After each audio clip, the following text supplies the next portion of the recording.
90% of available human data have been produced over the past 2 years.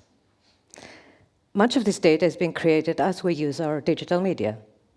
Every time we use our mobile phone or drive our car using a satellite navigator, look up for information online or pay for a pizza on the internet, we transmit data.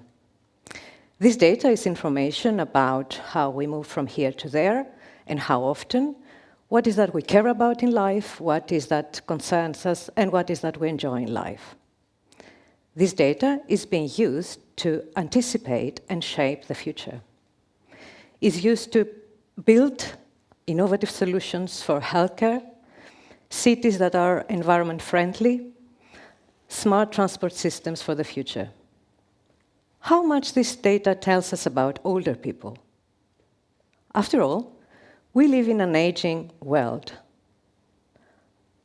And the longevity economy is growing internationally. For example, in the USA, it's being expected to account for over 50% of the country's GDP by 2032. That's in 15 years' time. But hold on, you will tell me. Older people do not use digital media.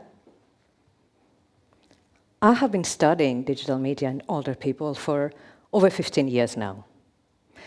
In 2003, when I did my first study looking into the use of the internet and digital television in care homes for older people in London, UK, putting older people and the internet in the same sentence was like something that wasn't really meant to happen a lot in life, something more of a scientific interest. And I remember my friend Eve, who was managing one of those care homes, telling me, Maria, those systems are great, but it's going to take many, many, many years before we are ready to use them in healthcare.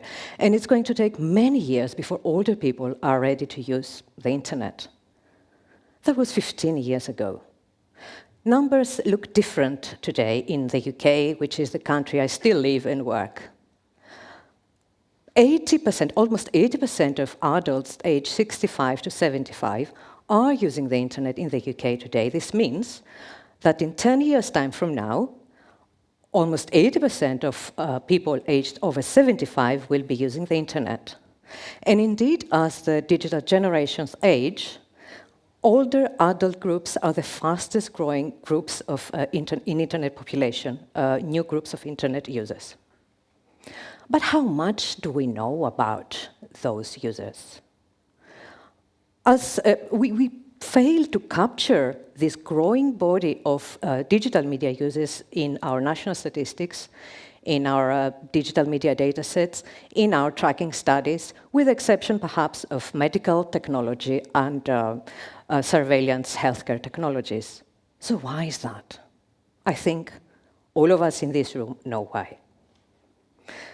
Because we live in an ageist society, or what I call that's what I call digital ageism, which is the failure to register and capture data about digital media use. How ageism is translating, the discrimination against based on age is translating in our practices of digital media recording and use, and the data we collect about this.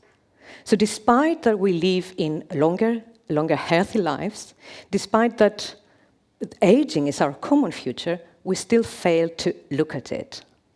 But I'm not here to talk about ageism. I'm here to talk about the consequences of digital ageism. In a society that takes digital data as a proxy for voice, failing to include older adults' voice in its data sets, and as this society is aging, is a society that will fail to innovate for the future. Failure to include data about older adults means a lack of capacity for future-proof innovations. We produce this data throughout our lives.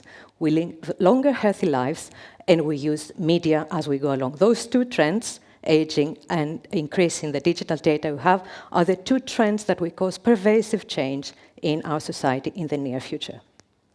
So let's do ourselves a favor as researchers, as policymakers, as business leaders and designers, and help us include older adults, a diversity of older adults in our focus groups, in our interview panels, in our surveys, and in our design labs. Because a world for all ages needs age-inclusive data. Thank you.